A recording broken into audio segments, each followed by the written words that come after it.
John Leo with KRUI Sports back in Orlando, Florida at Camping World Stadium at the VRBO Citrus Bowl in 2022. 13:34 to play in the game.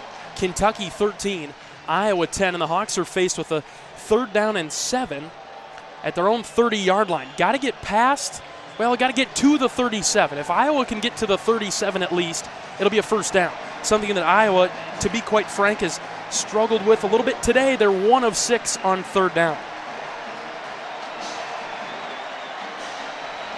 All right, we're ready for play. Petrus is in shotgun, and he's got a pair of backs with him. Pottebaum to the right, Kelly Martin to the left. Snap back to Petrus. Pump fakes, dumps it off to Kelly Martin on a screen right side. It's caught, he gets to the 35, stretches forward, he's got the 1st down! It's Kelly Martin on the screen play. And it's a 1st down for the Hawkeyes. He needed 7, he got 7.5, and Iowa picks up the 1st down.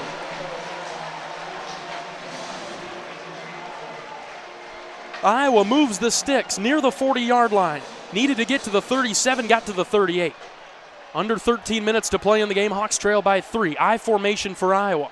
Tight end left, 2 receivers right. Snap to Petrus. They run it with Williams. Williams jitterbugs through a hole, past the 40, up near the 45-yard line. And boy, you can feel the offensive line gaining some momentum now.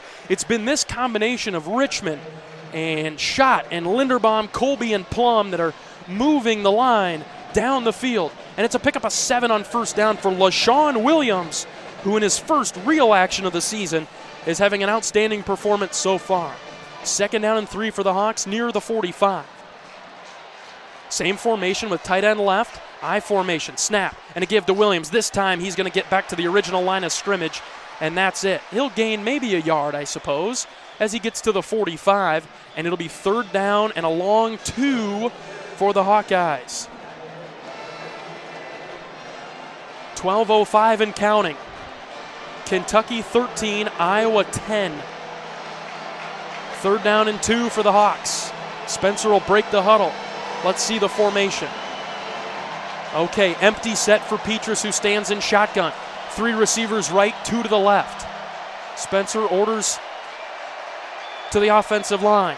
Snap back to Spencer. He's looking right side. Throws it, and it is caught by Lachey. He's got the 1st down into Kentucky territory inside the 45-yard line, and he's tackled from behind at the Kentucky 43 on the far side. And now the Hawks are going to go with a little bit of tempo. 1st down and 10 for Iowa at the Kentucky 43.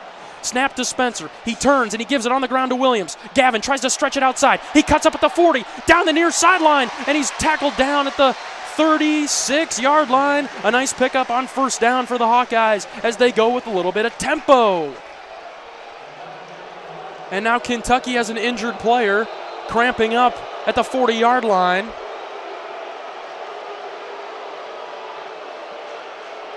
And they'll have to tend to him. Iowa with momentum. They've got a 2nd down and 3 at the Kentucky 36-yard line. Don't see a number on this lineman for Kentucky. How about the crowd right now in the black and gold?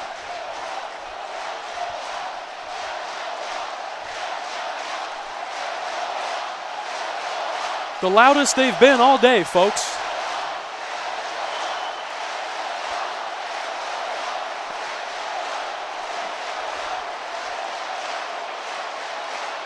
Iowa with the momentum right now, but the Hawks trail by 3. It's Kentucky 13, Iowa 10. As marching off the field is Marquand McCall. It's hot down there, folks. Players are cramping left and right. 11:12 to play in the 2022 VRBO Citrus Bowl. Iowa trailing Kentucky 13-10. 2nd down and 3 for the Hawkeyes as they move right to left. They're about right in front of me now at the 36-yard line. 2nd down and 3 for the Hawks. Charlie Jones splits to the right, regaining near side left. Double tight ends for Iowa, 1 on each side. Snap to Spencer, play action. He rolls right side, looks back to his left, dumps it off to Laporta. Laporta's got lead blockers down the near sideline 30, 25-20, inside to the 10, to the 5, touchdown! Touchdown! Touchdown, Hawkeyes! It's Laporta on the backside screen, and the Hawks have the lead in Orlando.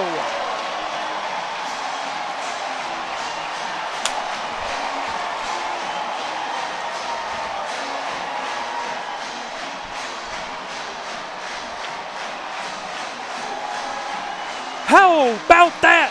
Woo-hoo! Play action to the right, look back to the left, lead block Kyler's shot, and a couple of other Hawkeyes, and Laporta takes it all the way into the end zone for the Hawkeye touchdown. Shudax extra point. It's up, and it's good.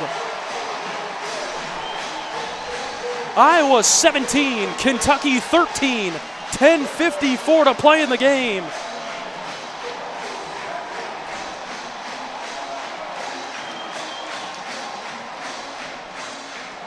And the Hawkeyes, they do go those 92 yards.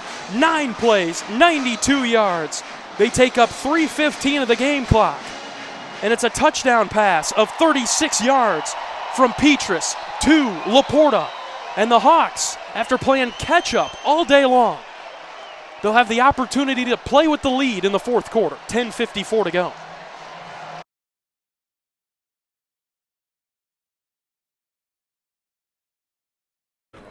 Welcome back to pregame coverage from the Gamebridge Fieldhouse. Semifinal Saturday, Indiana and Iowa. We're joined by Kyler Staley right now. He's from the Hoosier with Rivals, sports writer for the Indiana Hoosiers. Kyler, thanks for coming on today. Yeah, thanks for having me, man. Excited to be here. It's exciting times.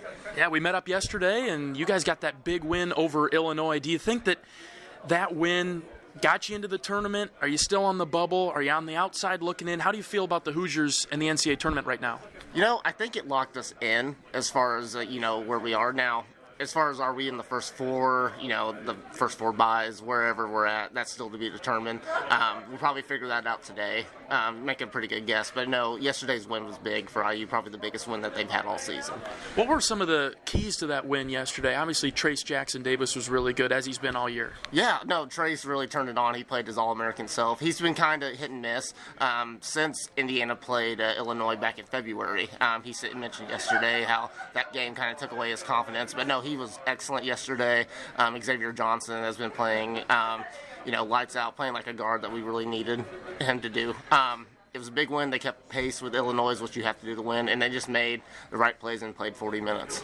Does it almost feel like this Indiana team is a team of destiny? You got that big comeback win over Michigan, sort of an upset if you call it that, in the 8-9 game, yeah. And then you stun Illinois, the top seed yesterday. It almost feel like a team of destiny type of deal for IU? Yeah, I think they really are playing up to their potential. It was some struggling pains with a first-year head coach and Mike Woodson. This team was trying to figure out. They've always had good chemistry, but, just how to play off each other with new pieces coming in, like Miller Cobb, Xavier Johnson, those guys. It was a rocky start throughout the year, ups and downs, but, like I said, they're playing to their potential right now. Kyler Staley with the Hoosier joining us pregame from the Gamebridge Fieldhouse in Indianapolis ahead of semifinal Saturday, Indiana and Iowa. Let's shift to the matchup with the Hawkeyes. Met earlier this year. Mm-hmm. You guys had a big lead on Iowa in the first half. Iowa made some adjustments, ended up winning the game by 9. What do you expect has changed from that game to this one? That one took place a long time ago. It goes to experience. This Indiana team has been in pretty much every single game this year, but it's always came down to the last few minutes of each half where they've just kind of, they've struggled. They can't figure it out. If plays get broken up, they don't know how to adjust to that. Today, it is an interesting matchup because of Iowa's, length, athleticism, the ability to shoot. The Hoosiers have struggled guarding the perimeter this year, but, I think it just comes from experience. Okay, they know what to expect from Iowa today. And how to adjust to those situations. Trace Jackson-Davis had 18 points against the Hawks the first meeting. He's been on a roll lately, but we've covered him enough. Who are some of the other supporting cast members that can help Indiana offensively today? Right, so at first it starts off with Race Thompson. Coach Woodson likes to call them buddy ball. They play very well off each other. He struggled this Big Ten tournament so far. He did have a great second half yesterday, but he's Indiana's most consistent player. And then having the presence of Trey Galloway coming off the bench, providing that spark Indiana needs. And then you can throw in Rob Finney as well. Brings that senior leadership and everything, and plays great defense. So those are probably the guys that can help support him. You talked about the size, the length of Iowa can cause maybe a little bit of a problem. What are some other concerns that you think Indiana has with Iowa today? I'm just going to go back to the perimeter shooting and stuff. It is one of Indiana's weaknesses. They do have a great defense. Best defense all year for the Big Ten, statistic-wise. But guarding the perimeter has been tough for them. And then, if Iowa decides to go into a zone, Indiana has struggled with that area, so they've just got to, figure out ways to get things done today, figuring out how to create opportunities on shots and, really lock down on defense. You guys have the hometown crowd today. It's been a lot of crimson and cream in the facility. Yeah, that's big. I want to say Thursday, during the IU game, it was mostly IU fans. And yesterday, I thought it was a little weird. I thought it was half and half with Illinois. They do travel pretty well, but, no work today, everything, IU hasn't been here since 2013 in the semifinal game, so, all the Hoosier fans are ready, and they're ready to be on board today. Before we let you go, Kyler, just a couple of keys maybe for Indiana if they're able to get the win today. Yeah, it's obviously don't turn the ball over. Make plays, keep the same pace, get Trace Jackson-Davis going early. Xavier Johnson has to play, that high level that he's been playing throughout the year, and just play 40 minutes. That's what Indiana has struggled all year to do. It's, either a first half or a second half team. Yesterday it was a full 40-minute team. Today they have to play full 40 minutes and see if they can get the upset. All right, Kyler, thanks for your time. Best of luck moving forward. Thank you, man. Great to be here. Kyler Staley with the Hoosier sports writer for the Indiana Hoosiers, joining us pregame for the Gamebridge Fieldhouse in Indianapolis. Tip-off coming up just after starting lineups. Pregame coverage will continue right after this. This is Iowa postseason basketball on KRUI Sports.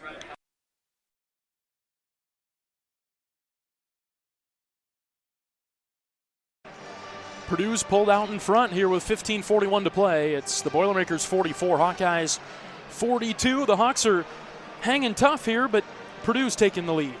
It'll be Iowa basketball down to the right. Playing it in the front court, Bohannon with four teammates lined from sideline to sideline in front of him. They flip it out to Keegan at the free throw line, looking in for Chris. Not there now. Connor right wing for Perkins. Perkins drives to his left, back to Connor on the right side. Flipped in for Chris. He's double-teamed, has to dribble away from it. Dribbles to the perimeter, now around the lane, shot fake, up and no good, but he's fouled. This will be on Williams, and that'll be his first. Good job by Chris there to take it strong with the left hand. He is left-handed, of course, so that's his dominant hand, but he's never one to shy away from contact and shy away from the best player or the best defender on the court, and Travion Williams is a tough guy to take it to. Iowa's only gotten to the free throw line 6 times today, but they've hit half of them. Got to start making these. Chris's first one is up and good. Iowa now 4 of 7 from the line. Purdue is 9 of 13. That's basically the difference that's led to the score differential, which is down to just 1 in favor of Purdue now. And we're tied, so none of that matters what I just said. 44 apiece. 15:25 to go. Iowa implements their full court press that's caused problems for Purdue. They have turned it over 9 times. Morton will break the press, getting into the offensive end to the left. Front and center now for Hunter, guarded by Bohannon. Shoves it left side, Stefanovic. In for Williams on the left side of the paint. Behind the back pass is lost, out of bounds. And it'll be turned over to Iowa. Yeah, when Iowa gets to the free throw line, it allows them to set up in that press that just makes Purdue uncomfortable. Even there, they were rushing through that offense. It took so much time off the clock. Those guards, they hand off and then they scoop around and then cut down the lane, and it's a behind the back, over the head type of post feed that trickled out of bounds. Hawks have the ball. They can shoot for the lead here. Perkins, right wing now for Bohannon, around a screen to the left. Jordan knifes in, goes to Connor left side. 15 to shoot it for the Hawkeyes, down to the right. Connor still holding. He'll back up now with 10. Got it by Williams. Looking for his screen. Connor needs some help. Goes to Keegan straight away with 5. Keegan guarded by Morton. Behind the back dribble. Step back 3. Short. Perkins tracks down the rebound on the near side, then throws it away. Bohannon gets it back. Woo, lucky there. 15 to shoot it for Iowa. Perkins knifes in, slides to the free throw line, now right side of it. 10 to shoot it. Tony goes out center for Connor. 3 ball short. Rebounded by Keegan, and a foul called on Purdue. This will be on Stefanovic. The Hawks scrappy on the offensive end as Stefanovic slaps the stanchion of the basketball hoop down to the right. He slaps it because that's his 3rd foul, and he's getting subbed out of the game. Well, he hurt his hand as he comes over. He's checking it out. The hot shooter for Purdue will come take a seat. He's frustrated. 14:23 to play in the championship. We're all tied at 44. Bohannon looks to get it in. Almost a 5 count. Left side for Connor and threw it away. Turned over. Just the 2nd turnover of the game for Iowa. It was either going to be a 5 count or Connor was going to have to make an outstanding play on that left sideline to snag it out of the air. Do something there, and unfortunate for Iowa. Hawks haven't scored in the last 3 minutes. Purdue has the ball right to left. Hunter breaking the timeline. And giving off now for Newman. Bouncing right for Williams behind the 3-point line. Guarded by Chris. Williams will start his dribble now. Gives for Ivy. Guarded by Perkins. Tony's done a nice job on Ivy. Left side Newman. In for Williams on the near side of the paint. Now to Morton. Morton lost control of it. Tied up. And he gets out of it. And they'll say he traveled. Oh my goodness. The 11th turnover of the game on Purdue is a travel, and it'll give Iowa the ball. Yeah, Morton stood up with the ball, and they're going to say that's a travel. He just can't stand up with it. He never kept possession. Another opportunity here for Iowa to take the lead. We've played just over 6 minutes in the second half, 44 apiece. Bohannon bounces, top of the key for Chris, hands off for Perkins. Perkins knifes to the free throw line, in for Chris, left side. Chris put it up and in, yes! He curled it around and down, 46-44, Hawks in front. They've been trying to get it inside this whole half, and they finally got it there, an up and over pass. Ivy handling the ball at the top, drives left, jump stop, kick to Morton, 3-pointer coming, good. Purdue with the lead, 47-46. Connor on the offensive end of the right. Stops his dribble, needs some help, and it's kicked out of bounds into the far corner. 13-16 to play, Purdue up by 1. They're trying to get it inside. Keegan Murray has Morton guarding him on the block, and that's a favorable matchup for Keegan. Morton's a 43% three-point shooter, from Butler, Pennsylvania, at 7 points against the Hawks at Carver. Purdue 47, Iowa 46, 13-16 to go. Connor has it at the top of the circle. Looks to his left. Not the goal to the right. Now he'll go to Perkins with the chest high pass. Tony catches it. Now Connor on the right point. A reverse course. 10 to shoot it. Connor needs some help. Now for Keegan. Isolation move. Keegan with 5. Behind the back dribble. Doubled. Goes out front for Perkins. All the way to the basket. He's hit hard and fouled. And call it on the floor on Travion. He just sprinted right into him. Oh, excuse me, I'm Brandon Newman, not Travion. Brandon Newman tried to close out into Perkins, and he just ran into him like a brick wall, like a safety running into the receiver. A good analogy right there. If this were football, that'd be a great open field hit. Perkins takes it well. It's the 5th foul on Purdue in the half with 12:54 to go. Keep driving, keep drawing the fouls. Yeah, just keep being aggressive if you're Iowa. It'll be Hawkeye ball. Toussaint checks in, as does Sanford and Patrick. Those 3 join the Murray twins. Toussaint slaps the ball with Iowa down by 1. Inbounding, Toussaint gives it to Keegan. Near corner, fall away 3-pointer. Way too strong, he airballed it. Rebounded on the backside there by Purdue. Morton will bring it up himself. In the far corner for Gillis. Back to Morton, right wing. Out front for Williams, who will give it to Thompson, who's in for the Boilers. Around a screen to the left. Thompson slants in. Ball's tapped away. Stolen. Hawks are going the other way. Joe T. up ahead. Bounces for Patrick. Layup. Good. And the Hawks have the lead. Great concentration by Patrick McCaffrey. He saw it all the way through. A lot of the times guards will run through that layup, but he made sure he looked it through that layup there on the left-handed side. The thievery and the finish for the Hawks. Their 9th steal of the game. Iowa back out in front by 1. Here's Williams on the left side of the paint. Doubled by Chris and Sanford. Good job by these two. They've pestered Williams all the way out to the left wing. He throws it right side. Intercepted by Toussaint, who throws it ahead for Sanford, and he overthrew him. Oh, my goodness. Take care of the basketball, boys.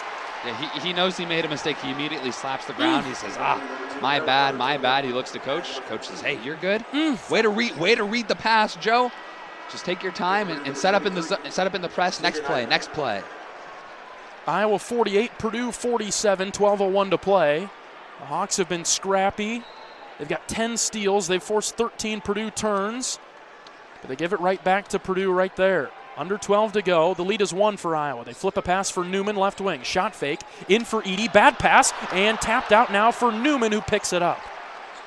They're going to swing it right side. Look out. Ivy's open for three. Missed it.